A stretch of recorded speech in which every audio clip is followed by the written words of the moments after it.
शनि चलन काहापाई केमिति आज स्वतंत्र उपस्थापना को मु आपण मानक हार्दिक स्वागत जनाऊँगी। ज्योतिर्विद सुधीर प्रिय दर्शक बंधु आमे माने जानिचे जे वर्तमान शनि तांकर मूल त्रिकोण राशि कुंभ राशि रे अवस्थान करिसंती। तेबे 2025 मसिया मार्च मास 29 तारिख रे शनि कुंभ राशि को छाड़ी पूर्वा भाद्रपद मीन राशि को आसीबे। तेणु मीन राशि रे शनि 2.5 वर्ष बा 2 वर्ष 6 मास धरी अवस्थान करिवे मीन राशि रे। तेबे शनि ये मीन राशि रे अवस्थान करिवे ये 3 जून 2027 मसिया पर्यंत मीन राशि रे रहिबे।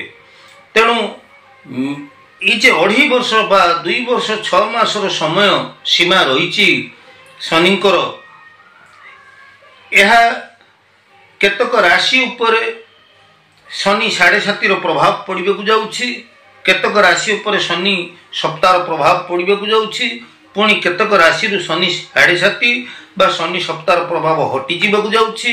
केतक राशि पई शुभ स्थिति की शनि मध्य आसी जाउछन्ति। तेणु एई परिप्रेक्षी रे आमे मेष राशि ठारू मीन राशि पर्यंत द्वादश राशि मानक कथा आलोचना करिबा।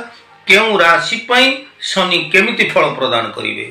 तेबे दर्शक बंधु आमे जानिचे जे शनि जन्म राशि ठारू जन्म राशि रे द्वादश रे द्वितीय स्थान रे अवस्थान कले शनि 7.5 हेई थाए।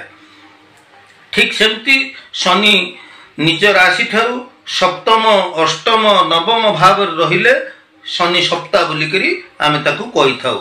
तेबे से जाऊ ना कहीं कि आसंतु दर्शक बंधु जानिबा शनि चलन संपर्क रे द्वादश राशि ऊपर केमती रहिबो शनि चलन प्रभाव ई संपर्क रे आज आमे आलोचना करिबा।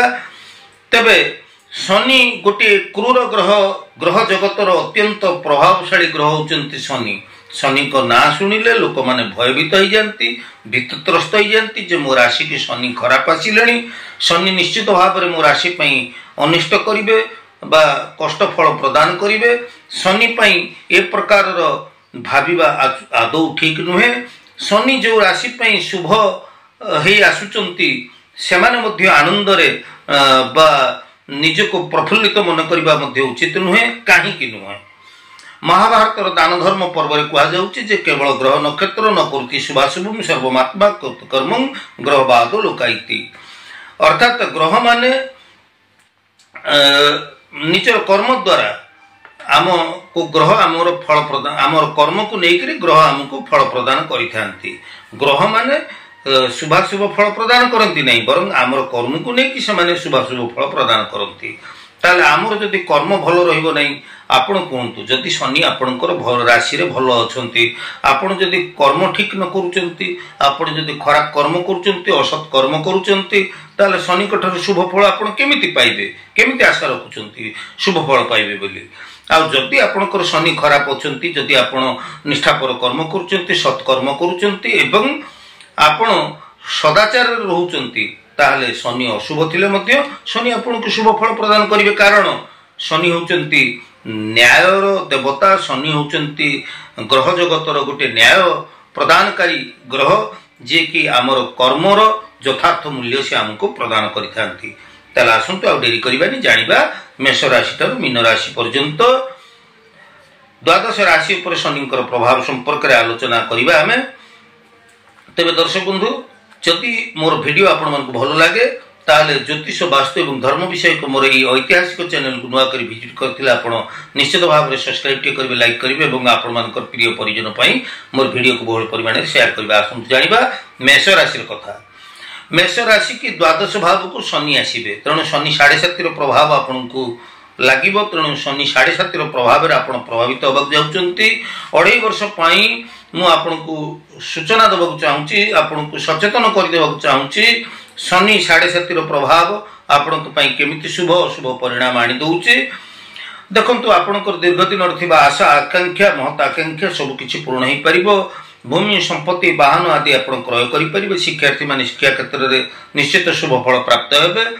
आपणकर प्रत्येक क्षेत्र रे जदिও आपण व्यवसाय वाणिज्य चाकरी वृत्ति प्रत्येक क्षेत्र में आप शुभ फल प्राप्त हे, किंतु ଆପଣ शरीर कष्ट आपणकर आसीपे शरीर आपण जत्नशील रुहतु पारिवारिक दाम्पत्य जीवन में आप सहयोग समन्वय रक्षा कर चलतु एवं आपणकर आकस्मिक भाव में किसी अर्थहानि हबार संभावना रही तेणु आप आय व्ययर हिसाब को रखिकी आप चलतु शरीर प्रति विशेष भाव में आप ध्यान दिंतु एवं शनि 7.5 प्रकोपर आप रक्षा पाई प्रत्येक शनिवार रे आपण सायं काल अर्थात संध्या समय हनुमान मंदिर को जातु राशि तलर दीपटी प्रज्वलित करंतु हनुमान को शरणापन्न होंतु हनुमान चालीसा पाठ करंतु निश्चित भाव में शनि 7.5 प्रभाव आपण मुक्त हो पारे आपण कर्म ठीक रखंतु सदाचार पालन करंतु निष्ठापर कर्म करंतु निश्चित भाव में शनि आपण सहायक हेबे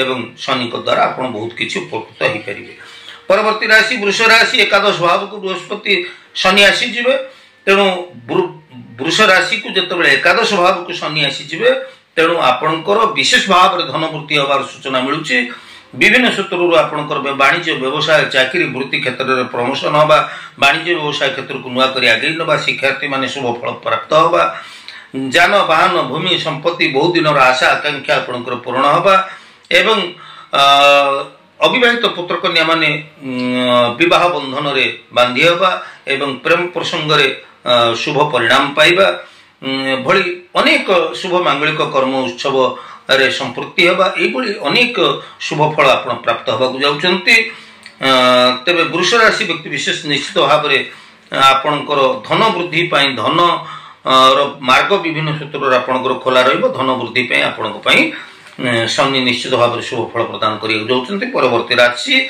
मिथुन राशि रे दशम भाव को शनि आसीबे तेणु आपण आलस्यता त्याग करी जदि निष्ठापर भाव में कर्म करती ताहले चाकरी से प्रार्थी माने नूतन कर्म नियुक्ति टे पाई परिबे कर्म संस्था टे पाई परिबे कर्म क्षेत्र रे आपण यश मान सम्मान पद प्रतिष्ठा आपण लाभ करि परिबे विशेष भाव में वाणिज्य व्यवसाय एवं विभिन्न क्षेत्र आपणकर पर्याप्त परिमाण में धन वृद्धि हबार संभावना रही शिक्षार्थी माने विद्या पठन क्षेत्र में अग्रणी भूमिका ग्रहण करेंगे तेणु मिथुन राशि व्यक्ति विशेष जो उत्थान पतन अवस्था दे आप चली आसुले निश्चित भाव में आपणकर पराक्रम वृद्धि पाइब समाज रे निजर यश प्रतिष्ठा मान सम्मान आपण पाइपर निश्चित भाव में शनि आप शुभ फल प्राप्त हेबे आउ परवर्ती राशि हूँ कर्कट राशि नवम भाव में शनि रहिबे तेणु शनि सप्ताह रे आपण रहिबे तेणु ए प्रकार परिस्थिति रे विभिन्न क्षेत्र में आपण जदियो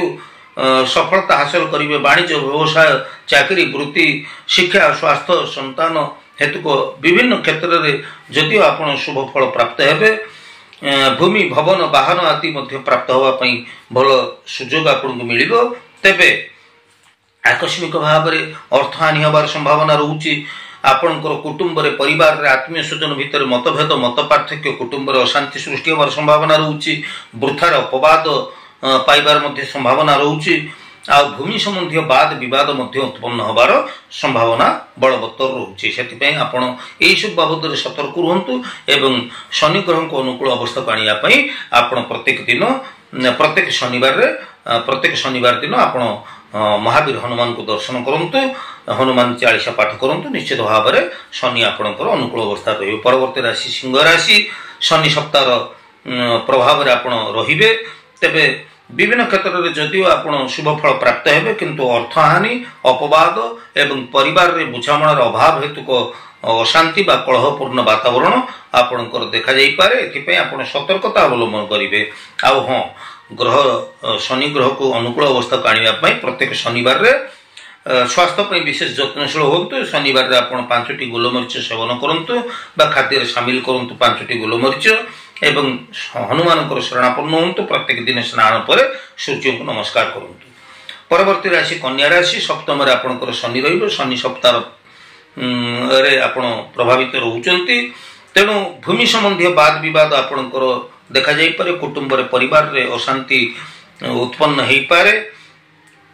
आपणकर दाम्पत्य जीवन कलहपूर्ण हेई पारे दाम्पत्य जीवन रे कोनोसी प्रकार समस्या आपणकर देखा जाई पारे आउ आपणकर समाज रे परिवार रे आपणकर आत्मीय स्वजनकर विरोधाभास विरोधाचरण सम्मुखीन आपण पारती से आपण सतर्कता अवलंबन करने सहित आपण प्रत्येक शनिवार रे हनुमान को दर्शन करंतु एवं खाद्य आपण 5टी लेखा गोलमरीच प्रत्येक शनिवार शामिल करंतु। पुराना छिंडा जोता चप्पल परित्यक्त जोता चप्पल को आपण परिधान करंतु नहीं ताकू कौन छक कड़े आपण फिंगी दिंतु कौन शनिवार अपराह्न रे। परवर्ती राशि होची तुला राशि। तुला राशि रे आपण षष्ठ भाव रे आपणकर शनि आसीबे एवं आपणकर दीर्घ दिन जो समस्या थिला ई समस्या अवसान हबो। आपणकर शत्रु दूर हेबे, रोगरु आपण मुक्ति पाइबे, ऋणरु मध्ये मुक्ति पाइबे। आपणकर पारिवारिक दाम्पत्य जीवन रे आपण सुख शांति फेरी पाइबे। तेणु प्रत्येक क्षेत्र में वाणिज्य व्यवसाय आर्थिक क्षेत्र प्रत्येक क्षेत्र में आपण शुभ फल प्राप्त होगा जाउछंती। परवर्ती राशि होची बिछा राशि। पंचम रे आपणकर शनि अवस्थान करिवे। आपणकर अनावश्यक खर्च वृद्धि हो पारे। परिवार रे दाम्पत्य जीवन रे पारिवारिक जीवन रे कुटुंब रे आपणकर सहयोग समन्वय अभाव हेतुक बा बुझामणार अभाव हेतुक अशांति उत्पन्न हो पारे। संतान संतति मानक पई आपनको अधिक चिंताशील होगा को पड़ी पारे। शनि को शांति पई आपण महामृत्युंजय मंत्र पाठ करंतु एवं भगवान शिव को आपण प्रत्येक शनिवार रे दर्शन करंतु। निश्चित भाव रे आपणकर शनि ग्रह अनुकूल अवस्था को आसी जिवे। परवर्ती राशि धनु राशि। चतुर्थ भाव रे आपणकर शनि अवस्थान करिवे। तेणु चतुर्थ भाव रे शनि आपणकर अवस्थान करबा द्वारा स्त्री आपणकर विवाहित वैवाहिक जीवन रे आपणकर पत्नीकर स्वास्थ्य जनित समस्या, पत्नी सहित मनांतर मतांतर मतभेद एगुड़िक देखा जाई पारे। गृह क्लेश देखा जाई पारे। सर्वत्र विरोधाभास सम्मुखीन हो पारती। आकस्मिक धनहानि हबार संभावना रहुची। तेणु यही सब क्षेत्र को आपण टिके जगी रखी चलतु। तत्सहित आपण शनि ग्रहंकर प्रतिकार पाई आपण निश्चित भाव में हनुमान प्रत्येक शनिवार आपण हनुमान दर्शन करंतु। सायंकाल रे गोटे राशि तलर दीपटी आपण प्रज्वलित करंतु हनुमान को उद्देश्य रे। परवर्ती राशि होची मकर राशि। आपणकर तृतीय भाव को शनि आसी जिवे। फल रे आपण विभिन्न पर्याय आपण विभिन्न दिगरु आपण पर्याप्त परिमाण अर्थ लाभ हेबे। भूमि संपत्ति वाहन आदि प्राप्त हो पारे। आपणकर पराक्रम मध्य वृद्धि पाइब। आपणकर जश मान सम्मान प्रतिष्ठा पद प्रतिष्ठा आपणकर वृद्धि पाइब। चाकरी से प्रार्थी माने नूतन कर्म नियुक्ति पाइबे एवं विभिन्न प्रकार क्षेत्र में आपण निजर आशा अभिलाष को आपण पूर्ण करि परिबे। निश्चित भाव में शनि आपण को पई अत्यंत शुभ फल प्रदान करिया जाउछंती। शत्रु दूर हेबे। आपणकर जशमान पद प्रतिष्ठा वृद्धि पाइब। परवर्ती राशि होची कुंभ राशि। कुंभ राशि आपणकर द्वितीय पर्याय रे आपणकर शनि 7.5 को आपण भोग करिया जाउछंती। आकस्मिक अर्थव्यय एवं शरीर दुर्बल शरीर कष्ट आपणकर हेई पारे। एथि पे आपण सचेतन रहंतु एवं प्रत्येक शनिवार हनुमान को दर्शन करंतु एवं हनुमान को शरणापन्न होंतु। सायंकाल आपण गोटे राशि तलर दीपटी हनुमान को कतर प्रज्वलित करंतु एवं आपण प्रत्येक शनिवार 5टी गोलमरीच सेवन करंतु। खाद्य शामिल करंतु। परवर्ती राशि होची मीन राशि। आमर मीन राशि रे प्रथम चरण रे आमर रही जिवे 7.5 भोग आपण करिवे। 7.5 शनि 7.5 प्रभाव को आपण भोग करिवे। तेणु ए प्रकार परिस्थिति रे आपणकर विभिन्न क्षेत्ररु आपणकर विरोधाभास आसीबो। परिवार रे आत्मीय स्वजन रे बंधु वर्ग रे आपणकर संपर्क रे तिक्तता आसी पारे। आत्मीय स्वजनकर विरोधाभास आसीबो। कौन कारण को लेकर आपन को विदेश यात्रा करिया को पड़ी पारे। ट्रांसफर होवार संभावना बढ़ी जीवो। तेणु जदि आपन विभिन्न क्षेत्र में शुभ फल प्राप्त हेबे किंतु ये सब अशुभत्व गुड़िकर प्रभाव आपन देखिबा को पाई पारंती। सेति पई आपन प्रत्येक शनिवार रे हनुमान निकट रे सायंकाल रे गोटे घियर गोटे राशि तेलर दीपटी प्रज्वलित करंतु एवं प्रत्येक शनिवार खाद्य आपण 5टी गोलमरीच शामिल करंतु। या द्वारा आपणकर शनि अनुकूल अवस्था रहिबे आपण शनि कठरू शुभ फल प्राप्त हो पारे। परिशेष में मुझे कहूँ चाहिए जे कर्म ठीक रखु सदाचार सत्कर्म करूँ सदाचार रुहतु एवं निष्ठापर कर्म करूँ। शनि अशुभ थे शुभ फल प्रदान करेंगे। कर्म जदि असत रहिबो ताले शनि शुभ थिले मध्य अशुभ फल प्रदान करिवे। तेणु आज उपस्थापन आपको केमती लगे निश्चित भाव में आप सुचिंतित मतामत अपेक्षा मु ज्योतिर्विद सुधीर आज तो समय ही परवर्ती अध्याय देखा से पर्यंत विदाय नौ जय जगन्नाथ।